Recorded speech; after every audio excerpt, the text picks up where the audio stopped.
Ladies and gentlemen, welcome to Malaysia Tamil Bible College podcast section. I am Edwin Mariedas, your host for today's section, and today is 19 October 2023, Thursday, to present a podcast section with a special honored guest among us to discuss the topic of abuse. Let's welcome Grace Daniel, who is a student of Masters of Divinity from MTBC. Hi Edwin. Hi. Thanks Grace. for the invitation for this podcast, and good evening to everyone who is watching us. As what Edwin has mentioned just now, I have come to present the abuse cases happening in our nation. I'm a student of MTBC doing the Masters in Divinity program, and we are in the process of raising awareness of pastoral care and counseling in the area of abuse. Sounds good, Grace, and it's a very relevant topic that is happening around us, especially various kind of abuses, Grace. And what do you want to say about abuse, and can you please elaborate more detail about the abuses, please? Okay, Edwin. Abuse is when someone causes harm or distress. It can take many forms, and ranging from disrespect to causing someone physical or mental pain. And it can occur in someone's home, a care home, hospital, or a public place. Often the people who commit abuse are taking advantage of a special relationship. The kind of abuses are verbal, sexual, physical, domestic, emotional, psychological, maid abuse, child abuse, and many more. Okay, Grace. There are a lot of abuses that you mentioned just now. Yeah. And which are the most alarming abuse cases that you have mentioned just now, please? Edwin, the most alarming case is the child abuse. Okay. Every year in Malaysia, 1,000 children are reported to be victims of child abuse and neglect, showing an upward trend since 2019. Children are abused and purposefully neglected by caretakers or someone they know. It is all due to a variety of unacceptable reasons and behaviors. It is really sad and shocking to know that abuses are happening among the children in Malaysia, Grace. Yeah. And can you please let us know how serious it is in Malaysia? And let's talk more detail about it, please. Okay. As I said earlier, children are abused and purposefully neglected by caretakers or someone they know. Okay. Some of them may have difficulty in managing or responding to their hyperactivity of the child concerned. Disabilities as another factor constrain the carer's efforts. Financial difficulties or challenges, while others occur simply because of malicious damages done to these kids. Okay, Grace. How this abuse affect the child? Okay, child abuse significantly impacts a child's long-term physical and emotional health, well-being, and development. It includes all types of physical and or emotional ill treatment, sexual abuse, neglect, negligence, and commercial or other exploitation, which results in actual or potential harm to the child's health, survival, development, or dignity in the context of a relationship of responsibility, trust, or power. Wow, there is so many types of Yeah. abuse done to the children, Yes. and it breaks our heart really. And all right, Grace, can you now explain about the categories of child abuse that's happening in Malaysia? Okay. Child abuse is generally divided into four different categories. Four different categories, is Yes, it? Okay. that's right. They are physical abuse, sexual abuse, emotional abuse, and neglect. Physical abuse is the intentional use of physical force that can result in physical injury, and sexual abuse involves pressurizing or forcing a child to engage in sexual acts. It includes behaviors such as fondling, penetration, and exposing a child to other sexual activities. Emotional abuse refers to behaviors that harm a child's self-worth or emotional well-being. Alright, I have read an article last week and Okay. which the statistic shows that both the physical and the sexual abuse are in a horrible state, and it is a saddened state, Okay. and the lack of a compassion and a humanity in our society. So, what do these children need actually? Okay, Edwin. One of our greatest failure is neglecting the child's needs. Neglect is a failure to meet a child's basic physical and emotional needs. These needs include housing, food, clothing, education, access to medical care, and having feelings validated and appropriately responded to. Alright, Grace. So since we have a talk about this children's abuse and all that, so you have mentioned that the greatest failure is neglecting the children's needs and all that. So based on your life experience, and do you have any real story which you can share with us, and maybe it can be a beneficial for those who are watching now? Okay, maybe a few years back, Okay. I just met this little girl. She's only about 9 years old. 9 years old. 9 Yeah. years. 9 years should be in the standard 3. I think it's standard 3. And it so happened I happened to meet her somewhere. Okay, and she has a lot of wound scars, on her Alright. hand. It was some cigarette, those marks. Alright. I saw it on the face, in the neck, and then her hands. Okay. She was wearing a long dress, so I couldn't see it in the legs. And I was just having a chat with the little girl, and she told me she's not happy with the family. She's not happy staying with her parents, as the parents fight almost every day. So the parents are real parents? Yes, real parents. Alright. And she was staying there with her siblings too. Okay, all in the same family. They are all family. But the thing is, every day this event goes on in the family. The father comes back with the mother, and both are alcoholics. Both are alcoholics. Yeah. It's very bad. And being 9 years old, I think she's more or less just aware of the things going on around her, and she's not happy. And when the two of them become so stressed, the parents, they will start beating this girl. This girl. Okay. So she becomes like a punching bag, with and then put the cigarette butts, Okay. So you mean that the girl has been abused Yes. by the parents? Yeah, own parents. Own parents. Own parents. Alright. And later on, I think the neighbors came to know about this issue, and then they must have complained to the welfare department. So the welfare pusat kebajikan lah. Okay. So they came, and they have to take the siblings away. Okay. So two of her the sisters went to one home. This girl went to another home.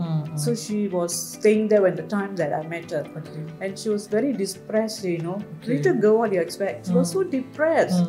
And I asked her, how do you feel? She said, I cannot take it anymore because I'm longing for my parents' love. I'm longing for I want to see my sisters. I cannot study in school. She cannot understand anything in school. She cannot understand. She's very depressed. And I really feel very sad for the girl.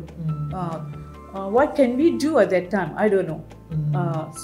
This was one experience that I went through in my life. Not just one.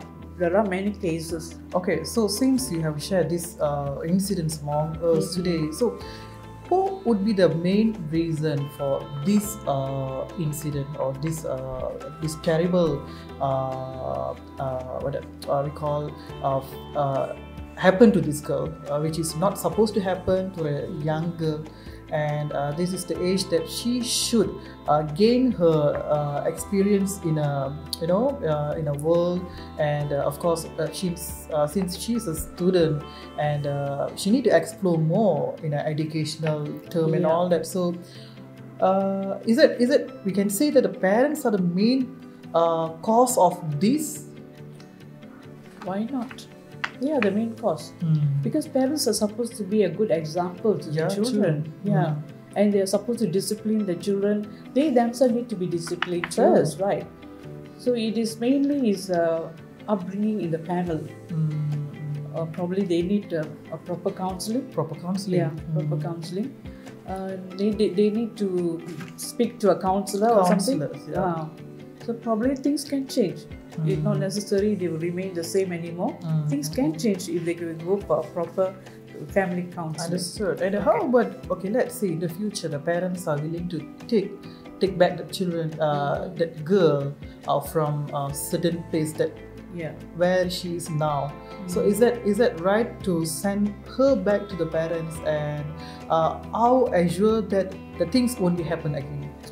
I think that you need someone to follow up with them. The best will be a counselor. Okay, follow up with them, see whether there is a change in the parents' movements, their character, their daily life. They have to follow up in all this. True. Yeah. It's really shocked, and Yes. we are in a very difficult situations. Yes. We need to consider in a different perspective when it's come as a girl. Yes. Right? All right. Okay, great. Since you are a student of Masters of Divinity, Yeah. have you all planned or tried to do any research on how to rectify the issues of child abuse? Okay, Edwin. As part of our subject, our lecturer, Mr. Ajay Kumar, took us on a home visitation to an orphanage in Petaling Jaya. Okay, so Mr. Ajay is your lecturer, right? Yes. So can you please explain about him, and since he's teaching the pastoral counseling and all, so how beneficial it is to the subject? So can you please explain about the pastoral counseling? Okay, just a couple of days, we have already learned quite a lot of things about pastoral care and counseling. Okay. The psychological effects too, on how to counsel people, and what are the characteristics of the counselor, All right. and how the. In fact, he even taught us on pastoral. How is it to be a pastoral? How is it to be a shepherd, which is a pastor? Okay, we learned quite a lot of things. It's just that something new for us. Okay. It's really wonderful. It's really beneficial for all of us for studying under him. Awesome. Yeah.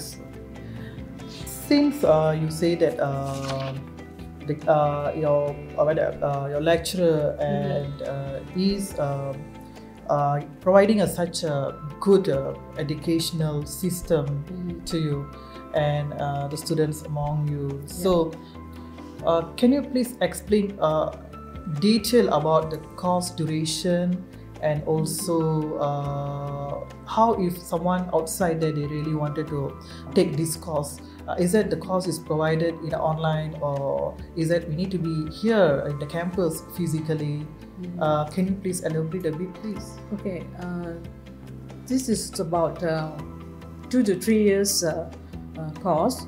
You need to have a Bachelor of Theology in order to join this course, or a secular degree. And it's an on-site, not online. Okay. On-site, you have to be here 2 weeks, almost in a month. Oh, I see. You have to be around physically here, and it's quite a number of subjects. And if you are interested, okay, or if any of your friends or anybody is interested, they can always call Malaysian Tamil Bible College and get all the information. That's good. Okay. And it's awesome. And because this you have mentioned that you have an opportunity that the lecturer has took us all of you for a visitation at an orphanage home in a PJ. Yes. So how was the experience? It was a wonderful trip, Edwin. Meeting the young children and having fellowship and interaction was awesome. And through this visitation, my colleagues and me, we were exposed to the needs of the children. We are also planning to reach out to the needy children in the areas of counseling and psychology. Okay, so you mean that your college allowed to do that? Yes, we are in the process of meeting up with the management and regarding this project with the assistance of our lecturer. Okay, all your okay. Just now you say that you had a visitation to the orphanage home, yes. and of course you will be your team will be doing a lot of studies regarding the counseling topics and all that. So my question is that all your activities is based on counseling and psychology only? It is actually pastoral care, counseling. Okay. Of course, psychology is also involved. Yes. All right. Okay, one final question, Grace. Okay. So, other than your ongoing project, is there any other solutions to tackle the problems? Okay. Maybe it can be your personal opinion. Okay. Actually, we are restricted to carry out certain activities in our capacity, but we can work together with the churches and any relevant organizations in the area of counseling, coaching, tuition, organizing seminars, workshops, and so on. All right, Grace.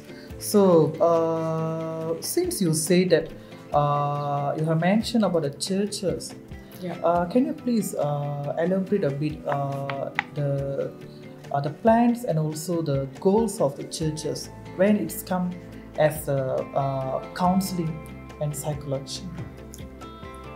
Most churches, in fact all churches, they do practice counseling. All right. Okay. The most of the church pastors, they are counselors themselves. Okay, when the members have any issues, any problems, marital problems, or even marriage, getting married, also they also go to the pastor. The pastor will do all the counseling. Okay. So it is not something new to the churches. It is an ongoing thing. So you, as a personal individual, so what are the things in your mind when you are studying this particular subject? So of course you have your own desire, your own plans, because when you talk about abuse just now, so of course you have set your own goal, right? So can you please explain about it in future, maybe after your studies and all that, So maybe if there is an opportunity for you to help out the people at outside, so what that you can do well for those who are suffering from this kind of problems? Okay, there's only one area that I can master myself, that is counseling. Very good. And psychology counseling. Now that we are being exposed to these counseling methods, I think it is a very good thing. We are learning new methods, new ways to approach people, talk to them. Probably I will think of that. I will work on it, and probably I will talk to my lecturer and see how it can go.